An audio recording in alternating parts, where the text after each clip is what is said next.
like the victims. I mean, my parents are good Christians. I mean, we've been through so much, and to go through this, I mean, everything 22 years down the drain. We are getting word this evening of some rock throwing by youths in south central Los Angeles, perhaps in reaction to today's verdicts in the Rodney King beating.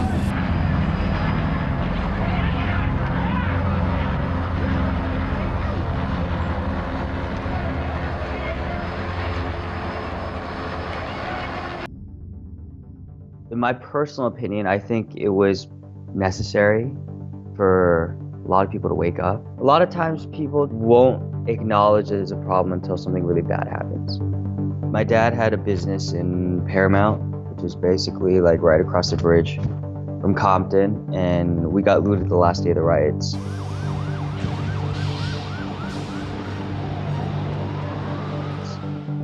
I was 11, I had come home from school and I watched the whole event unfold on TV through the news, and my dad, at some point just,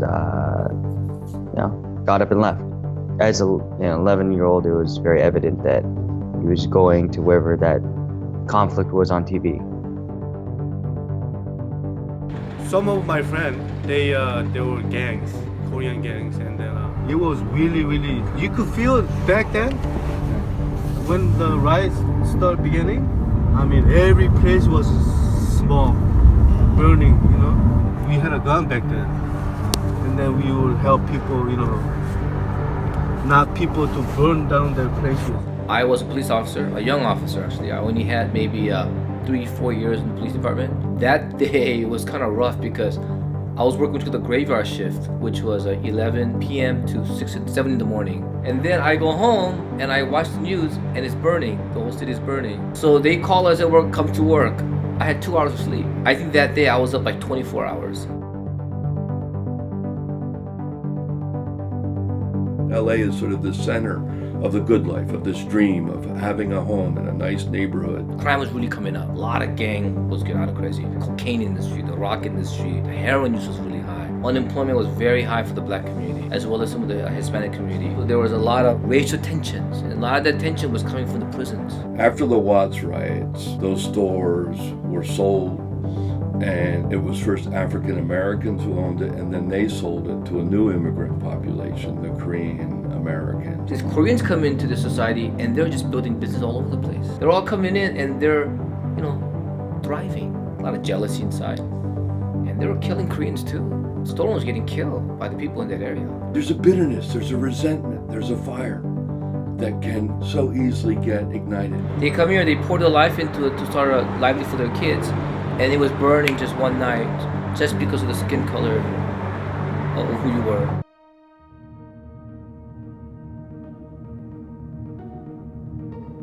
They were in those neighborhoods, and they operated businesses, and they didn't assimilate, and they made money, and they weren't a part of the community, and there's cultural differences with like how they deal with customers, and even just the simple fact of how they exchange money, put it on the table. You don't physically touch a customer's hand. That's like a cultural thing. You see Rodney King getting beaten and getting the police getting away with it, and the jury, and it looks like the beating down by legal authority that begins with slavery, our original sin. Black people, people of color, have been beaten down in this country, suppressed through legal authority, from the very foundations of this country. The Rodney King verdict was such an injustice, and because of Soon Ja-do and that whole trial, and some of it was rightfully so. I mean, this is a very complicated topic. We can go into generalizations about Koreans and them being merchants, and then we could also talk about very specific cases like Soon Ja-do. Yeah, I mean, the fact that she got no jail time is insane. The African American community had a right to be angry at the Korean community. How are African Americans portrayed through the soft power of American film and Hollywood? I mean, even in America, you have this implicit association. They're criminals and they're lazy. But I think that image is like the image that people in China or Korea or other places get because they don't have that much contact. But our news will feature South Central. East LA, when there's murder, when there's homicide. If it bleeds, it leads. And it's still happening now. You know, with Charlottesville and all that stuff, like, it's very evident that there's this very racist sentiment that still exists, and there is injustice, and these things aren't comfortable, but sometimes they're necessary for the blanket to be lifted, because it's just there the entire time. If anything I try to do as a professor of literature is, I used to think it's trying to improve a student's own voice and make it powerful and strong so it could be heard. But I say right now it's learning how to listen to the voice of someone different from yourself. We do have that possibility to cross boundaries, cross walls, cross borders.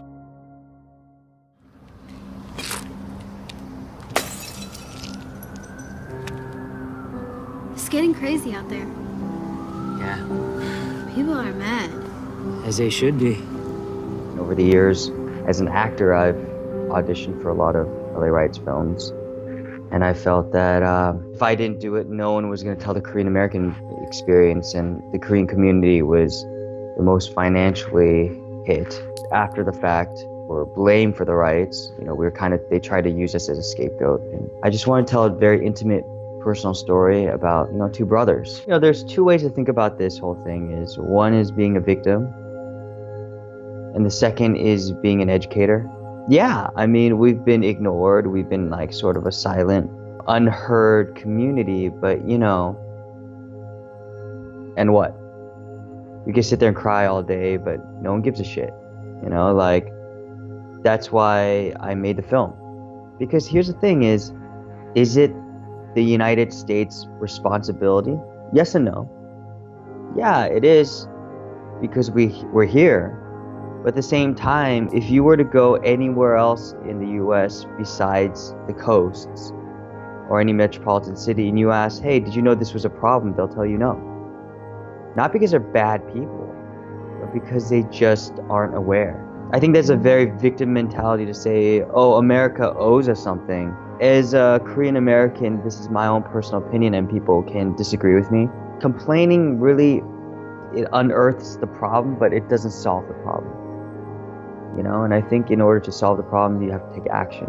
My sort of way to combat the problem is through art.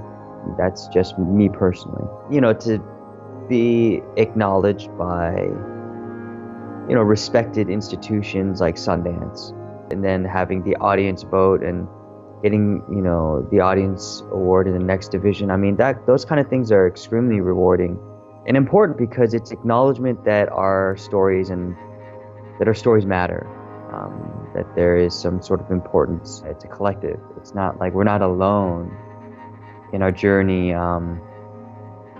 being Americans. It helped me build a lot of empathy for the African American community and what they have gone through and how they have sort of paved the way for human rights people like me, who is also a minority in this country.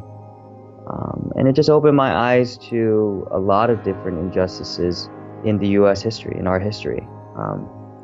But also, like, you know, makes you reconsider what does an American constitute, like what makes an American.